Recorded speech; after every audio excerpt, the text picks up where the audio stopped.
ನಾಮಪತ್ರ ವಾಪಸ್ ಪಡೆಯಲಿಕ್ಕೆ ಇಂದು ಕೊನೆ ದಿನ. ಮೂರು ಪಕ್ಷಗಳಿಗೂ ಬಂಡಾಯ ಅಭ್ಯರ್ಥಿಗಳ ಟೆನ್ಷನ್ ಇರುವಂತದ್ದು. ಕಾಂಗ್ರೆಸ್ಗೆ ಶಾಕ್ ಕೊಟ್ಟಿದ್ದಾರೆ ಗಂಗಾಂಬಿಕೆ ಮಲ್ಲಿಕಾರ್ಜುನ್ ಅವರು. ಮಾಜಿ ಮೇಯರ್ ಚಿಕ್ಕಪೇಟೆಯ ಕಾಂಗ್ರೆಸ್ ಟಿಕೆಟ್ ಆಕಾಂಕ್ಷಿಯಾಗಿದ್ದಂಥವರು. ಟಿಕೆಟ್ ಘೋಷಣೆ ಆಗ್ಲಿಕ್ಕೂ ಮುಂಚೆನೆ ಬಂಡಾಯ ಅಭ್ಯರ್ಥಿಯಾಗಿ ಅವರು ಸ್ಪರ್ಧೆಯನ್ನ ಮಾಡಿದ್ರು. ನನಗೆ ಟಿಕೆಟ್ ಸಿಗುತ್ತೆ ಅನ್ನುವಂಥ ವಿಶ್ವಾಸವನ್ನ ವ್ಯಕ್ತಪಡಿಸಿದ್ರು. ಆದರೆ ಅಲ್ಲಿ ದೇವರಾಜ್ ಅವರಿಗೆ, ಆರ್ ವಿ ದೇವರಾಜ್ ಅವರಿಗೆ ಟಿಕೆಟ್ ಅನ್ನ ಕೊಡಲಾಯಿತು. ಇವತ್ತು ನಾಮಪತ್ರ ವಾಪಸ್ ಪಡೆಯಲಿಕ್ಕೆ ಕಡೆ ದಿನ. ಆದರೆ ಅವರು ಬಂಡಾಯ ಅಭ್ಯರ್ಥಿಯಾಗಿ ಕಣದಲ್ಲಿ ಇರಲಿದ್ದಾರೆ, ಅದು ಬಹುತೇಕ ಖಚಿತವಾಗಿದೆ. ನಾಮಪತ್ರ ವಾಪಸ್ ಪಡೆಯದರೆ ಇರಲಿಕ್ಕೆ ಗಂಗಾಂಬಿಕೆ ಮಲ್ಲಿಕಾರ್ಜುನ್ ಅವರು ನಿರ್ಧಾರವನ್ನು ಮಾಡಿದ್ದಾರೆ. ಇದು ಮತ್ತೆ ಬೆಂಬಲಿಗರ ಅಭಿಪ್ರಾಯವನ್ನ ಪಡೆದು ಮುಂದಿನ ನಿರ್ಧಾರವನ್ನು ಮಾಡ್ತಾ ಇದ್ದಾರೆ. ಗಂಗಾಂಬಿಕೆ ಮನವೊಲಿಕೆಗೆ ಕಾಂಗ್ರೆಸ್ ನಾಯಕರು ಮುಂದಾಗಿದ್ದಾರೆ. ಅಲ್ಲಿನ ಅಭ್ಯರ್ಥಿ ಆರ್ ವಿ ದೇವರಾಜ್ ಅವರು ಕೂಡ ಅಷ್ಟೇ ಮನವೊಲಿಕೆ ಮಾಡುವಂತ ಪ್ರಯತ್ನವನ್ನ ಮಾಡ್ತಾ ಇದ್ದಾರೆ. ವಾಪಸ್ ಪಡೀರಿ ನಾಮಪತ್ರವನ್ನ ಅಂತ ಆರ್ ವಿ ದೇವರಾಜ್ ಅವರು ಮನವಿಯನ್ನ ಮಾಡಿಕೊಂಡಿದ್ದಾರೆ. ಎಸಿಸಿ ಕಾರ್ಯದರ್ಶಿ ಆಗಿರುವಂತ ಅಭಿಷೇಕ್ ದತ್ರಿಂದಲೂ ಕೂಡ ಮನವೊಲಿಕೆ ಪ್ರಯತ್ನವನ್ನ ಮಾಡಲಾಗಿದೆ. ಗಂಗಾಂಬಿಕೆ ನನ್ನ ಸಹೋದರಿ, ಅವರು ನಾಮಪತ್ರ ವಾಪಸ್ ತೆಗೆದುಕೊಳ್ತಾರೆ ಅಂತ ಹೇಳಿ ತೆರಳಿದ್ದಾರೆ ಆರ್ ವಿ ದೇವರಾಜ್. ಇದ್ರ ಬಗ್ಗೆ ಇನ್ನಷ್ಟು ಮಾಹಿತಿಯನ್ನ ನೀಡ್ತಾರೆ ನಮ್ಮ ಪ್ರತಿನಿಧಿ ಶಿವಪ್ರಸಾದ್. ನಮ್ಮ ಜೊತೆ ನೇರ ಸಂಪರ್ಕದಲ್ಲಿ ಜಾಯಿನ್ ಆಗ್ತಾ ಇದ್ದಾರೆ. ಶಿವಪ್ರಸಾದ್, ಚಿಕ್ಕಪೇಟೆಯಲ್ಲಿ ಕಾಂಗ್ರೆಸ್ಗೆ ದೊಡ್ಡ ಹೊಡೆತ ನೀಡುವಂತ ಸಾಧ್ಯತೆ ಇರುವಂತದ್ದು ಅಂದ್ರೆ ಗಂಗಾಂಬಿಕೆ ಮಲ್ಲಿಕಾರ್ಜುನ್ ಮತ್ತೆ KGF ಬಾಬು ಅವರು. ಈಗ ಗಂಗಾಂಬಿಕೆ ಮಲ್ಲಿಕಾರ್ಜುನ್ ಅವರ ನಾಮಪತ್ರ ವಾಪಸ್ ತೆಗೆದುಕೊಳ್ಳುವಂತ ನಿಟ್ಟಿನಲ್ಲಿ ಕಾಂಗ್ರೆಸ್ ನಾಯಕರ ಮನವೊಲಿಕೆ ಯಾವ ರೀತಿಯಾಗಿತ್ತು, ಅವ್ರ ರೆಸ್ಪಾನ್ಸ್ ಹೇಗಿತ್ತಂತೆ, ಏನಂತೆ ಅವರ ನಿರ್ಧಾರ?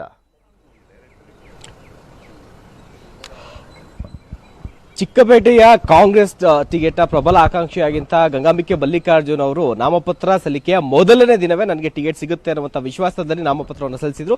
ಆದರೆ ಅಂತಿಮವಾಗಿ ಅವರ ಬದಲಿಗೆ ಆರ್ ವಿ ದೇವರಾಜ್ ಅವರಿಗೆ ಒಂದು ಟಿಕೆಟ್ ಅನ್ನ ನೀಡಲಾಯಿತು. ಅದಾದ ಬಳಿಕ ನಾಮಪತ್ರವನ್ನು ವಾಪಸ್ ಪಡೆದುಕೊಳ್ಳುವಂತಹ ನಿಟ್ಟಿನಲ್ಲಿ ಗಂಗಾಂಬಿಕೆ ಅವರು ಯಾವುದೇ ಒಂದು ನಿರ್ಧಾರವನ್ನು ಮಾಡಿರಲಿಲ್ಲ. ಬದಲಿಗೆ ನಮ್ಮ ಕ್ಷೇತ್ರದ ನಾಯಕರಲ್ಲ, ಮತದಾರ, ಮೂರು ಪಕ್ಷದ ಮತದಾರರ ಒಂದು ಅಭಿಪ್ರಾಯವನ್ನು ಸಂಗ್ರಹ ಮಾಡ್ತೀನಿ ಅಂತ ಹೇಳಿದ್ರು. ಇವತ್ತು ನಾಮಪತ್ರ ಒಂದು ವಾಪಸ್ ಪಡೆದುಕೊಳ್ಳೋಕೆ ಇನ್ನು ಕೆಲವೇ ನಿಮಿಷಗಳು ಮಾತ್ರ ಬಾಕಿ ಇದೆ. 3 ಗಂಟೆಗೆ ನಾಮಪತ್ರವನ್ನು ವಾಪಸ್ ಪಡ್ಕೋಬೇಕು. ಆದ್ರೆ ಇಲ್ಲಿವರೆಗೂ ಕೂಡ ಗಂಗಾಂಬಿಕೆ ಮಲ್ಲಿಕಾರ್ಜುನ್ ಅವರು ನಾಮಪತ್ರವನ್ನು ವಾಪಸ್ ಪಡ್ಕೊಂಡಿಲ್ಲ. ನಮ್ಗೆ ಇರುವಂತಹ ಒಂದು ಮಾಹಿತಿ ಪ್ರಕಾರದಲ್ಲಿ ಗಂಗಾಂಬಿಕೆ ಅವರು ಕೂಡ ದೂರವಾಣಿ ಮೂಲಕ ಹೇಳಿರುವಂತಹ ಮಾಹಿತಿ ಪ್ರಕಾರದಲ್ಲಿ ಕ್ಷೇತ್ರದ ಮತದಾರರೇನಿದ್ದಾರೆ, ಮೂರು ಪಕ್ಷದ ಮತದಾರರು ಬಂಡಾಯವಾಗಿ ಅಭ್ಯರ್ಥಿಯಾಗಿ ಸ್ಪರ್ಧೆ ಮಾಡುವಂತೆ ಸೂಚನೆಯನ್ನ ಕೊಟ್ಟಿದ್ದಾರೆ. ನಾನು ಅವರ ಮಾತನ್ನ ಕೇಳಬೇಕು.